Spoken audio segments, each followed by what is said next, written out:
Tax-deferred retirement accounts are a great way to use pre-tax dollars to build a tidy nest egg for retirement, with taxes only due on the funds when they are withdrawn. Many retirees find they don't need to tap into their retirement accounts because they have other sources of income, but eventually the IRS is going to stop waiting for you to withdraw the money and pay taxes on it. These mandatory withdrawals start at age 72 and are known as required minimum distributions, and you don't want to be caught not making them.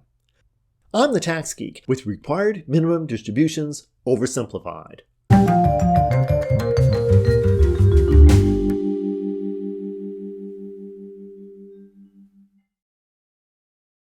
So a required minimum distribution is just that, a distribution you must take from a tax-deferred retirement account. This can be from a traditional IRA, a 401k or 403b plan, or a retirement plan designed for self-employed persons, such as a SEP or simple IRA.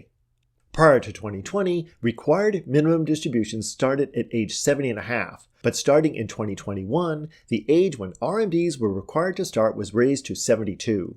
But you don't have to be over 72 to be concerned about required minimum distributions. If you inherit a tax-deferred retirement account, you will have a limited amount of time to withdraw the money from the account and pay the taxes on it. This is an entire topic of its own and will be the subject of another video. Throughout this video, we'll be looking at Alfred, who was born in 1950 and facing required minimum distributions for the first time. He has a few different retirement accounts, and to this point hasn't had a need to take distributions from any of them. That's about to change. So let's look at what exactly a required minimum distribution is and how it's calculated. A required minimum distribution is the fair market value of each of your tax-deferred retirement accounts divided by a life expectancy factor. The factors can be found in one of three tables in IRS Publication 590B. The factors are based on actuarial life expectancy figures and get lower as you get older. The IRS does periodically revise these tables based on updated life expectancy figures. Three different tables are used. Table 1 is used only by beneficiaries of retirement accounts. Table 2 is used for married persons with the spouse is more than 10 years younger than the account holder and the spouse is the sole beneficiary on the account. And Table 3 is used by both single persons and married persons, where the spouse is less than 10 years younger than the account holder or the spouse is not the sole beneficiary on the account. So let's look back at Alfred. He is age 72 and his wife Zelda is 70. He has 4 retirement accounts, 2 traditional IRAs with balances of $175,600 and $325,000 respectively, a 401k plan from a former employer with a balance of $86,250, and a Roth IRA with a balance of $33,100. All the plans list Zelda as his sole beneficiary. Let's calculate his required minimum distributions. He uses Table 3, since Zelda is only 2 years younger than he is and is the sole beneficiary on his account. Here we can see his life expectancy factor is 27.4, so he divides the balance in each traditional IRA and the 401k by that factor. He does not need to take a required minimum distribution from his Roth IRA. If it were a Roth 401k, it would require an RMD. Therefore, Alfred would have a required minimum distribution of $6,408 from the first IRA, $11,861 from the second, and $3,147 from the 401k plan for a grand total of $21,416. With the 2 IRAs, he can split the distribution between the accounts however he wishes, as long as he takes the required $18,269 from the IRAs. He might want to do that if one IRA is performing poorly with respect to the other, or if one IRA had a small balance he wanted to close out. If he had multiple 401ks, he would have to take the calculated RMD from each account. But what if Zelda were 58?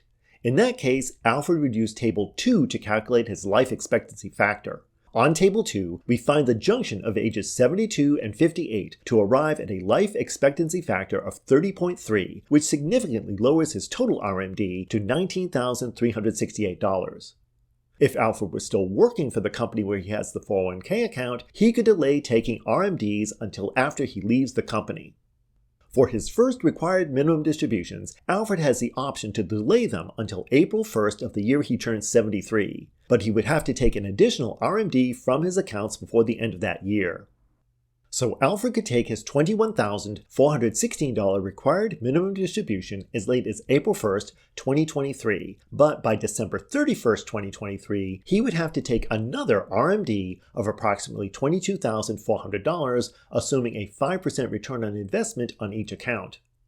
Taking your first required minimum distributions in the year you turn 72 or delaying it an additional 3 months is a decision you should make with your investment advisor or tax professional who can calculate the tax consequences of each option. So what happens if you don't, for one reason or another, take your required minimum distributions? The penalties for not making RMDs are steep. The difference between what is required to be withdrawn and what is actually withdrawn is 50% of the shortfall. This is one of the highest penalties in the individual income tax system.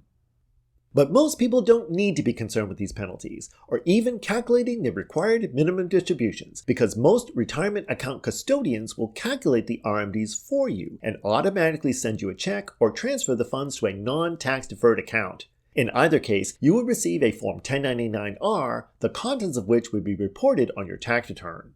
So those are the basics of required minimum distributions, which apply to most taxpayers. You'll find additional details on RMDs in the resources and information linked in the video description.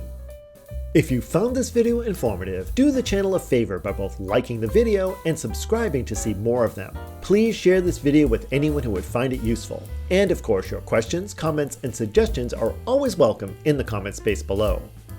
Thanks for watching, and I'll be back soon with more of Your Taxes Oversimplified.